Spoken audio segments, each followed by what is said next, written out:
Buenos días, jóvenes. Vamos a hablar hoy día acerca del oncenio de Leguía, el primer tema del cuarto bimestre. Para muchos personajes consideran algunos a Leguía como una persona muy inteligente al momento de regir este gobierno que va desde el año de 1919 a 1930. Otros consideran que Leguía simplemente fue un gobierno entreguista que entregó todos los recursos a Estados Unidos a cambio de que Estados Unidos invierta dinero y le preste también dinero para poder hacer gran cantidad de obras populistas. A ver, vamos a nosotros a estudiar acerca del aspecto económico, político, interno y externo durante su gobierno y vamos a determinar al final, porque luego les voy a preguntar en clase, si fue o no, de acuerdo al punto de vista de cada uno de ustedes, y se va a respetar mucho ello, pero quiero que fundamenten también, si fue un adecuado gobierno Leguía. ¿Hizo un adecuado gobierno Leguía? Sí o no, y por qué. Nada de tal vez, quizás no, acá no existe ni tal vez nada. Es sí y no y por qué. Entonces, vamos a primero a informarnos acerca del gobierno de Leguía y luego vamos a sacar nuestra conclusión. Ese va a ser su trabajo de ustedes. A ver, recordemos un poco de lo que hemos ido trabajando en la clase pasada. Recuerda que hemos trabajado nosotros la crisis, lo que viene a ser el tema de la República Aristocrática, y vamos a ver que hubo un auge en el Perú debido a nuestra agroexportación de nuestros productos a Europa, pero también se va a dar una crisis, esta crisis de la República Aristocrática que se va a dar debido a la Primera Guerra Mundial.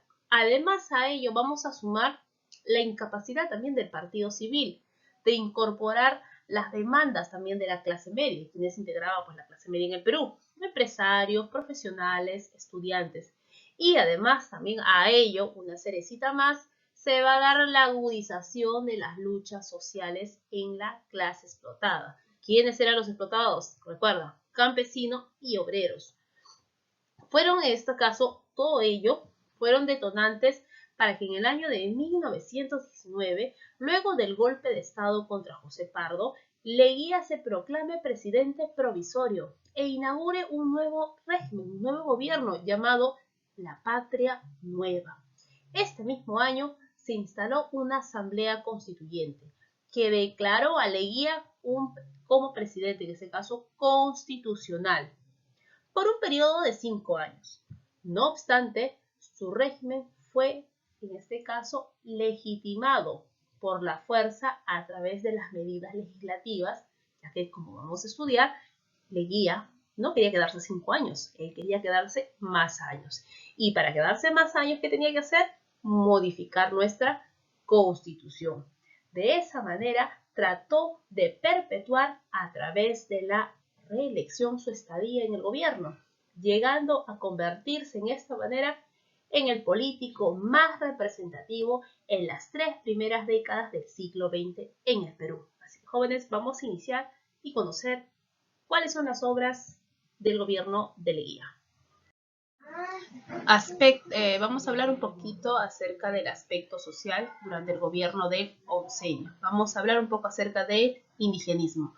Cuando Leguía inicia su gobierno, los movimientos de reivindicación indígena ya tenían una importante actividad. Por ello, Leguía, dentro de su programa político, se comprometió a defender los derechos. ¿Derechos de quién? Del indígena. Y legislar o hacer leyes en favor de su desarrollo.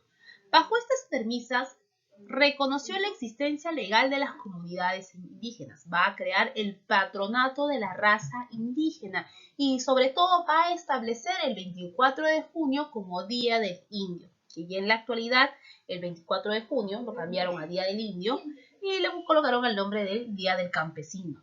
Incluso dio discursos en quechua, pese a no hablar el idioma, y se hacía llamar el huiracoche. Entonces él quería quedar muy bien con esta clase social que vienen a ser los indígenas. No obstante, estas políticas hubo movimientos indígenas que desataron revueltas, especialmente al sur andino. Por un lado, el sistema de las haciendas, que despojaba a los indígenas del acceso de los pastos, provocó rebeliones como la llamada Huancane en el año de 1923. Por otra parte, aunque el Estado proclamaba su respeto por los indígenas, en la práctica dio medidas que contribuían a su explotación, En el año de 1924, por ejemplo, el gobierno va a promulgar la ley de la vagancia. ¿Qué es la ley de la vagancia?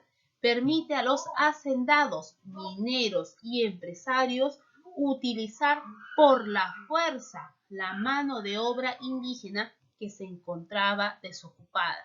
Entonces aquí vemos la bipolaridad del gobierno de Leguía. Por un lado lo apoyaba con sus leyes, con sus patronatos, incluso con su Día del Indígena, y por otro lado les eran obligados o explotados por estos hacendados, por estos empresarios. Si veían a un indígena, ojo, tenía que ser indígena, de otra clase social, media, alta, no, tenía que ser indígena, porque esta ley de vagancia era exclusivamente para el indígena. Si veían a un indígena que no tenía ninguna ocupación, ningún oficio, pues eran obligados a trabajar en favor de ese empresario o de ese hacendado. Sin embargo, la medida que causó mayor polémica fue la Ley de Conscripción Vial, promulgada en el año de 1920. Ella obligaba a todos los varones entre 18 a 60 años a prestar servicios al Estado. ¿En qué? En la construcción de carreteras dentro de las provincias en las que él conscriptió, en este caso en las que él conscriptio vivía, o sea, donde el indígena vivía, y tenía que tener una distancia no mayor de 15 kilómetros.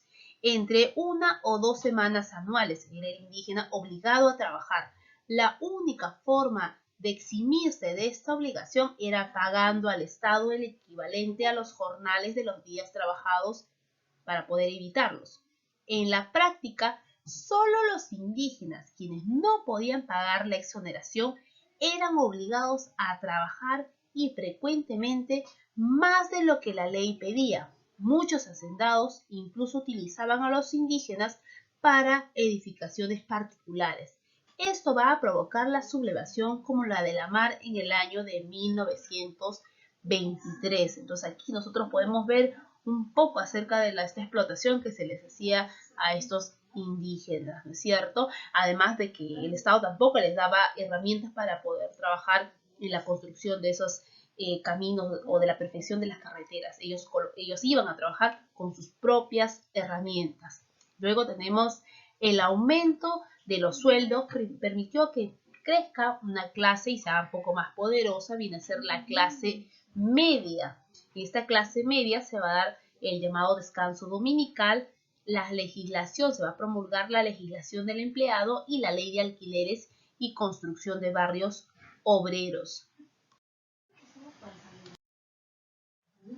Aspecto político del gobierno de Leguía. Una de las primeras medidas que tomó el presidente Leguía y la Asamblea Nacional será terminar con la Constitución Política, creada por el entonces presidente Ramón Castilla en el año de 1860, que luego de 53 años de vigencia promulgó una nueva Constitución Política en el año de 1920. Este documento, que rigió hasta la llegada de Luis Miguel Sánchez Cerro en el año de 1933, el jurista Mariano Cornejo es considerado como el padre de esta Carta Magna que elevó el periodo presidencial de 4 a 5. Asimismo, el Estado reconoce y protege a las comunidades indígenas, se prohíben los monopolios y se someten las propiedades a las leyes del Estado. Por otro lado, se prohíbe la reelección presidencial inmediata. Sin embargo, apelando a la figura de la inminencia constitucional, Leguía será reelegido en el año de 1923 a 1927.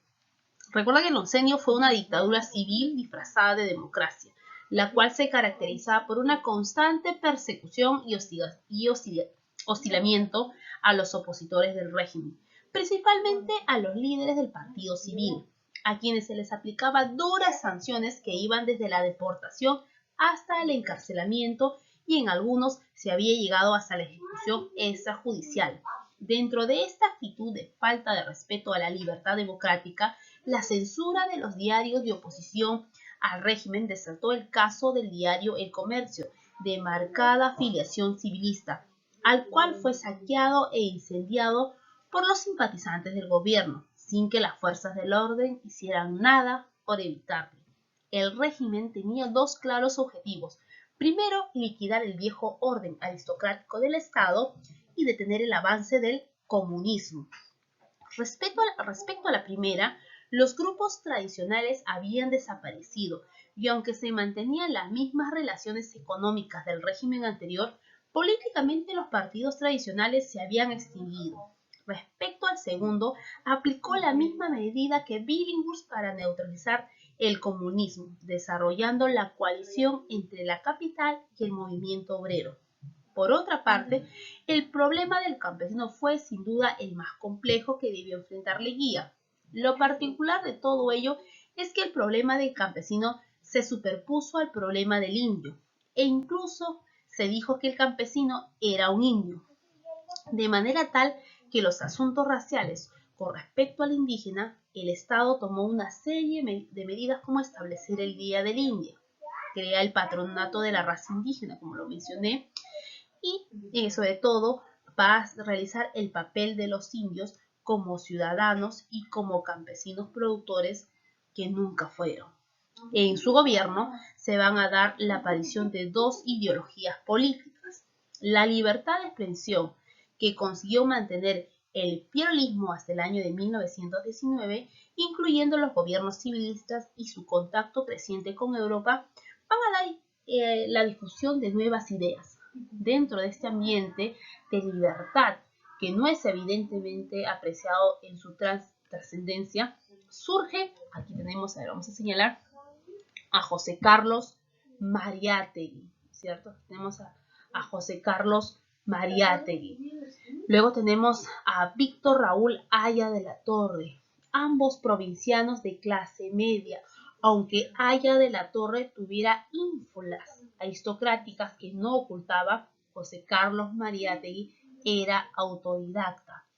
Haya también, pero en este caso también inicia una formación cultural en San Marcos.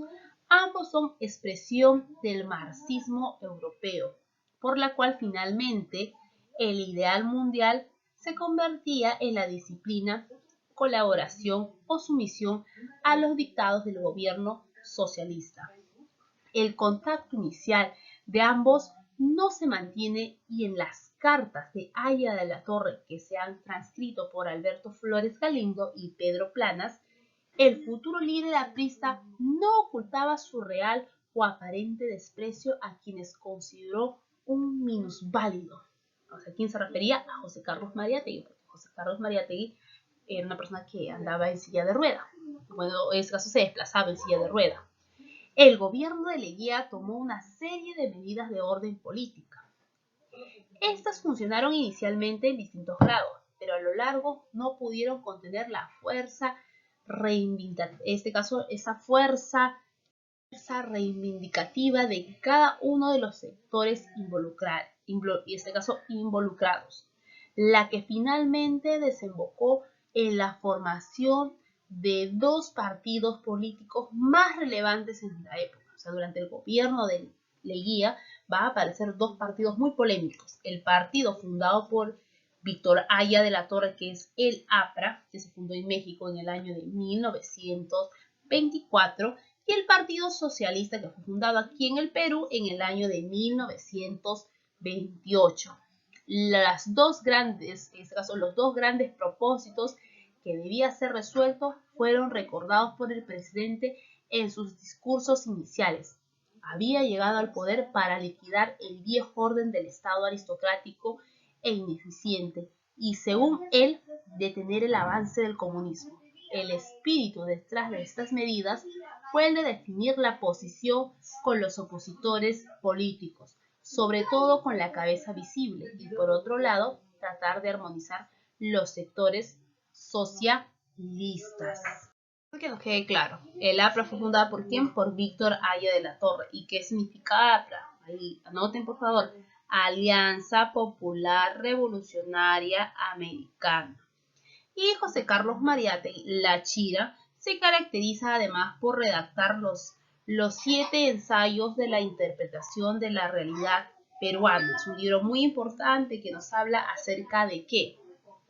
Acerca del problema del indio, el problema de la tierra, el proceso de la instrucción política, lo mal que es nuestra educación aquí en el Perú, el factor religioso, el regionalismo, el centralismo, y que todo en el Perú se centra solo en Lima y dejando de lado las demás provincias, los demás departamentos y sobre todo el proceso de la literatura. Entonces estos aspectos son enfocados aquí en los 7 ensayos de la interpretación de la realidad peruana, y quien lo redacta, José Carlos Mariátegui. La Constitución Política del Perú, la de 1920. Una comisión de constitución se encargó de redactar las reformas oportunas de la Constitución de 1860 para promulgar, en este caso, la Constitución que fue redactada el 18 de enero de 1920, la nueva Constitución para el Perú. Esta se convirtió en el sustento jurídico del régimen de Leguía. Las más importantes disposiciones fueron las siguientes. Se va a prolongar en este caso el periodo presidencial de 4 años a 5 años. Ahora el presidente va a gobernar 5 años. Quedaba prohibido la reelección. Siguiente. Se va a dar, en este caso, se reconoce que el Estado profesa la religión católica, apostólica y romana. Aún así, nadie podía ser perseguido por sus creencias, o sea, se permite otro tipo de religiones también. Tercera, se va a reconocer la existencia legal de las comunidades indígenas. Se crearon sobre todo los congresos regionales en el centro, sur y norte de la República, con diputados elegidos al mismo tiempo por el Congreso. Esos congresos se implantaron para darle vida a las provincias. Ahora, en el año de 1920 se va a presentar una reforma constitucional. Otros la denominan enmienda, que va a permitir una cierta modificación. O sea, vamos a ver cómo Leguía va a modificar esta constitución, la de 1920, de acuerdo a sus propios beneficios. Eso lo vamos a ver reflejado en el año de 1922, donde se va a permitir la reelección presidencial, para que de esta manera en las elecciones, cuando termine el gobierno de 1924, se presentara como único candidato. En 1926, el Congreso aprueba por unanimidad el proyecto que permitía la reelección presidencial indefinida. O sea, Leguía podía terminar su gobierno de 5 años, luego podía otra vez lanzarse como candidato y podía aún seguir en un gobierno de 5 años más y otra tercera si es que él creía oportuno. Mira ver las modificaciones que hace Leguía para que se quede eternamente en el poder. Leguía, en este caso, fue reelegido por segunda vez. Todo ello va a permitir que otra vez permanezca en el poder. Entonces vamos a ver cómo Leguía modifica la Constitución cuantas veces él quiera.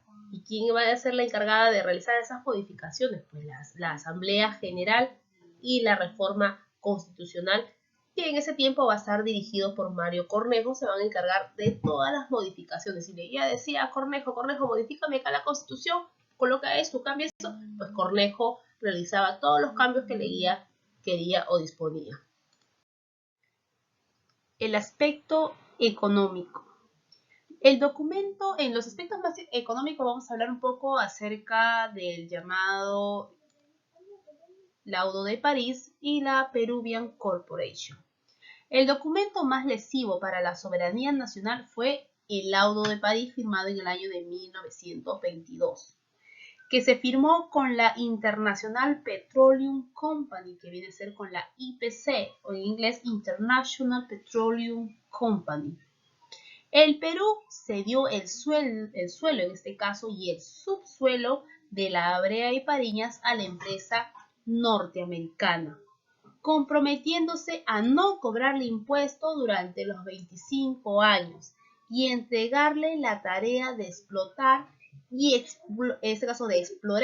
explotar el petróleo por 50 años. Entonces, mira Entonces te imaginas lo vergonzoso que fue la firma de este laudo de París, donde el único beneficiado va a ser Estados Unidos, ya que recuerda que todo el dinero que ingresaba a los préstamos que el Perú tenía era porque Estados Unidos le entregaba ese dinero. Y tú sabes que nosotros teníamos que quedar muy bien con Estados Unidos porque ellos nos daban dinero. Entonces, ¿qué hicimos nosotros? Entregar nuestros recursos. Y uno de los recursos que entregamos a través del laudo de París fue nuestro petróleo, donde Estados Unidos podía por 50 años explotar nuestro petróleo, hacer lo que él quisiera y sobre todo no iba a pagar ningún impuesto, se le iba a llevar gratis nuestros recursos. Por eso se indica que en este lago de París se va a establecer la propiedad de la brea y Pariñas, que comprende una extensión de 40.614 kilómetros cuadrados y no concesión, o sea que no va a pagarnos por la extracción de nuestros recursos. La propiedad abarca el suelo y el subsuelo y los propietarios pagarían un impuesto fijo solo por 20 años y el resto de años era completamente gratis nuestro recurso. Entonces, pero recuerda un dato adicional, que antes nuestra brea y Pariñas era extraído por una empresa inglesa llamada la London Pacific Company, pero en el año de 1924, el 28 de febrero de 1924, Leguía en este caso decide entregar nuestro petróleo ya no a Inglaterra, sino a Estados Unidos. Y ahora la que se encargaba de extraer nuestro petróleo en la brea y Pariñas era la International Petroleum Company, empresa americana. Además a ello, vamos a agregar otra obra más de Leguía, va a ampliar sobre todo la concesión de los ferrocarriles del Perú por 99 años. O sea, nosotros vamos a entregar por 99 años a la Peruvian Corporation, que era también otra empresa americana, para que puedan ellos extraer nuestros recursos y usar para llevarse todos nuestros minerales, nuestro oro, nuestra plata, usar nuestra línea ferroviaria. ¿Y por cuántos años lo van a usar? Por 99 años. Entonces, en eso consiste la Peruvian Corporation. Fue un nuevo contrato que el peruano firma, donde va a ceder a perpetuidad nuestros ferrocarriles, el 50% de las utilidades en las ganancias de la empresa y la navegación. O sea, vamos a entregar una parte de nuestro lago Titicaca y también nuestros ferrocarriles. O sea, por eso el gobierno de Leguía se caracteriza por ser muy entreguista. Y ahora, ¿y cómo llega la caída de este gobierno? Fácil. El gobierno de Leguía va a caer en el año de 1929, la que se va a dar una crisis económica mundial en todo el mundo que va a colapsar. Sobre todo, esta economía mundial va a afectar a Estados Unidos, que va a hacer la caída de la bolsa de valores de Nueva York. Esto trajo consigo el desplome de la economía latinoamericana, incluida la peruana. Todas aquellas empresas en América y en Europa que dependían de capital americano van a caer, porque se va a caer la bolsa de valores de Nueva York. Los efectos fueron muy graves. Van a paralizarse las obras porque ya no va a haber dinero. Se va a dar la crisis de las materias primas. Se van a reducir los precios de los minerales, el azúcar, el algodón y el petróleo. En la agroindustria costeña va a desaparecer la libra peruana, lo cual fue reemplazado por el sol de oro en el año de 1930. Se va a dar un gran desabastecimiento de los productos de primera necesidad, lo que trajo consigo el colapso del gobierno en agosto de 1930. Es por ello que en ese año, el 22 de agosto de 1930, se produjo un pronunciamiento militar en Arequipa, dirigido por el comandante Luis Miguel Sánchez Cerro. En Lima, el general Manuel María Ponce se hace cargo de la ciudad ante la dimisión, en este caso renuncia, de Leguía, quien fue capturado y traído a Lima e internado en la prisión de Panóptico, donde finalmente muere producto de una neumonía en el año de 1932. De esta manera llega a su fin el gobierno más largo de todo el Perú, dando inicio a una etapa conocida en nuestra historia como el tercer militarismo. Entonces, jóvenes, eso sería todo. Te invito a que repases el libro, que resuelvas las preguntas y nos encontramos conmigo en la tarde en la clase Zoom. Gracias. Aspectos internos del gobierno de Leguía, el llamado Uncenio. Anteriormente se ha hecho referencia el vínculo económico y financiero del leguismo con las capitales norteamericanas. También se ha explicado la presión, en este caso, o se va a hacer en la siguiente clase, la presión contra los gamonales del sur y de los hacendados del norte. Para desarrollar este proceso, Leguía y su grupo de burguesía intermediaria industrial, también comerciantes y burócratas, se encaminaron en una política de centralización estatal y con el apoyo del ejército lograron forjar la primera reestructura del aparato estatal en el siglo XX. En las elecciones del año de 1919, los candidatos fueron Antero Aspillaga por el Partido Civil y Leguía. Este planteó un discurso modernizador y nacionalista, prometió recuperar el Morro e integrar todas las regiones del Perú. Ofrecía tomar en cuenta a la clase media e indígena, ampliando aquellos sectores marginados por el civilismo aristocrático. Realizó las elecciones, los votos para Leguía empezaron a ser impugnados y con el apoyo del Estado Mayor Militar de Lima, representado por Pedro Pablo Martínez, logró consolidar el golpe de Estado contra Pardo y Barrera. A poco de asumir el mando presidencial, Leguía dio un autogolpe de Estado disolviendo el Congreso y va a promulgar la Constitución de 1920, que ya en la siguiente diapositiva voy a explicar, que le va a permitir seguir con un gobierno dictatorial. Se solicitó en este caso una misión francesa y luego una norteamericana para que reorganice un ejército profesional y oriente a los flamantes miembros de la Guardia Civil, de la Guardia Republicana y de la Policía de Investigaciones llamada la PIP. Se funda la primera comandancia de la Guardia Civil, se va a instaurar la Escuela de Aviación Militar con la Asesoría Militar de Estados Unidos. Se va a adquirir armamentos sofisticados y variados para anular todo movimiento de rebeldía, tanto en los lugares de Chota, Cutervo y Huargayoc en el año de 1924. Asimismo, se van a develar con fuertes represiones las insurrecciones separatistas de Iquitos. Recordemos que también a inicios del año de 1919 se va a dar lo que viene a ser un inicio, una persecución y una deportación de todo miembro del civilismo, y aquellos que estaban en contra del gobierno en este caso de Leguía, todos ellos eran enviados a las prisiones políticas. ¿Cuáles eran esas prisiones políticas? La primera, que estaba al frente del Callao, que viene a ser la isla de San Lorenzo, y la segunda era la isla de Taquile en el lago Titicaca, que eran lugares de prisión política. También se produjo la clausura de diarios que se oponían al gobierno de Leguía. Por eso yo les indiqué al inicio que el gobierno de Leguía era también denominado un gobierno dictatorial. No permitía que nadie hable en contra de su gobierno.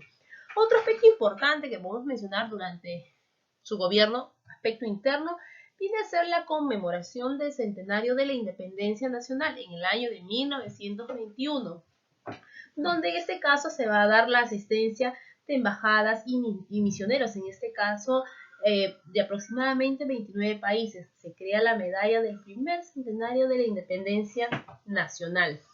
Se va a dar otro suceso también importante, la consagración del Perú al corazón de Jesús, que viene a ser en el año de 1929, que tuvo como animador al padre Mateo Carbley, pero se encontró en posición con un grupo de estudiantes que estaban en contra, que estaban estos estudiantes universitarios que estaban dirigidos por Víctor Raúl Haya de la Torre, lo que va a ocasionar la agresión de este caso de la gendarmería, que ocasionó la muerte de un obrero y un estudiante. Entonces aquí la población también va a estar en contra de todos estos movimientos, de todos estos cambios que realizaba el presidente. Nada de lo que hacía el presidente les parecía bien. Entonces, mira, con solo hacer una consagración al Sagrado Corazón de Jesús va a traer la muerte de un obrero y de un estudiante que va a estar liderado por Víctor Raúl Haya de la Torre. Entonces, estos vienen a ser los principales sucesos durante el aspecto interno de Leguía. Aspecto externo. En el aspecto externo nosotros vamos a hablar de dos tratados importantes, el Tratado Salomón Lozano y el Tratado Rada-Gamido Figueroa. ¿En qué consistió el Tratado Salomón Lozano? El Tratado Salomón Lozano fue firmado con el país vecino de Colombia. Aunque tú lo creas y no lo veas absurdo, este tratado en sí no debió firmarse. No debió firmarse, ¿por qué? Ahora te voy a explicar por qué no debió firmarse este tratado. Este tratado se estableció cuando no existía ningún problema limítrofe entre Colombia y Perú. Se firmó en el año de 1922 de manera discreta. Encima la población peruana, ni mucho menos el Congreso, sabía de lo que el presidente hacía en secreto. A través de este acuerdo, el Perú desplazó sus límites del río Caquetá hasta el Putumayo. Por lo consiguiente, cedió amplios territorios amazónicos a Colombia.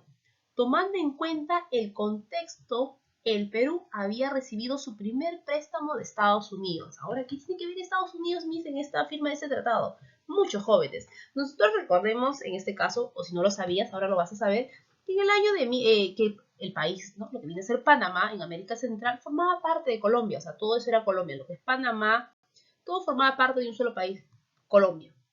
Pero en el año del 9, en el año de, ¿no?, el 9 de noviembre de 1903, ¿qué decide Panamá? Panamá decide buscar su autonomía, ser un país, ya no formar parte de Colombia, apoyado por Estados Unidos también. Entonces, ¿qué es lo que va a pasar? Panamá logra su autonomía en el año de 1903. Y mira, sorpresa, inmediatamente Panamá va a pasar bajo el control político de Washington. En resumen, ¿qué quiere decir? Que Estados Unidos quitó el territorio a Colombia. Entonces, como había cierta fricción, cierta rencilla por ese territorio perdido, para quedar bien Estados Unidos y haya un acuerdo, un buen lazo económico y político con Colombia, ¿qué es lo que va a hacer? Fácil. Como Perú necesita dinero, voy a pedir a Leguía, en este caso, que le ceda ese territorio de manera voluntaria, entre comillas, a Colombia. Y de esa manera, Estados Unidos te va a prestar a Leguía una cierta cantidad de dinero para que puedas hacer obras. ¿Ves? Puedes creer cómo la política se maneja en el Estado. Todos son intereses, nada es gratis. Entonces, por eso perdimos una gran cantidad de territorio de la selva, simplemente porque Leguía quería dinero. ¿Y quién le podía dar? Estados Unidos. Pero Estados Unidos pedía una sola condición nada más, que nosotros regaláramos o cediéramos nuestro territorio a Colombia. Entonces, eso es lo que se va a dar. ¿Por qué? ¿Y por qué Colombia va a aceptar? ¿Qué importante había en esa parte de la selva? Había bastante petróleo, teníamos una gran cantidad de petróleo y Colombia acepta ese tratado. Entonces ya sabes en qué consistió ese tratado vergonzoso de Salomón Lozano. Nosotros cedimos parte de nuestra selva y Colombia quedó muy feliz porque recibió una gran cantidad de zonas petroleras que en la actualidad son explotadas. ¿Ya? Entonces eso consiste en el tratado Salomón Lozano. Vamos con el siguiente tratado. El tratado con Chile o el tratado Rada-Gamía-Figueroa Larraín o el tratado de Lima. A ver, nosotros recuerda que tenemos un problema pendiente con este país que consistía en el llamado plebiscito para determinar la posición de los territorios de quién, de Tacna y Arica. La estrategia chilena consistía en boicotear la formación de la comisión que debía determinar las condiciones de la realización del plebiscito y así garantizar su efectivo proceso de chilenización. Y ya les expliqué en qué consiste la chilenización. Es por ello que en el año de 1929, después de varios intentos de mediación, incluso de los Estados Unidos, se llegó por fin a un acuerdo, que en su momento fue calificado como una repartija. ¿Para qué? Donde Tacna fue devuelto a nuestro territorio peruano y se aceptara totalmente la cesión del territorio de Arequipa. El gobierno chileno se comprometió a construir un muelle apto para el comercio exterior entre ambos países. Esto fue incumplido por Chile hasta finales del siglo XX, cuando en el gobierno de Alberto Fujimori, mira cuántos años tuvo que pasar, donde el gobierno de Alberto Fujimori recién se construyó este puente comercial entre Perú y Chile. Entonces, acá en los dos tratados tiene que ver mucho Estados Unidos, por eso se califica al gobierno de Lonceño de Leguía como un gobierno entreguista. Entregó todo a cambio de que Estados Unidos le prestara y le diera dinero. Entonces, eso forma parte del aspecto externo.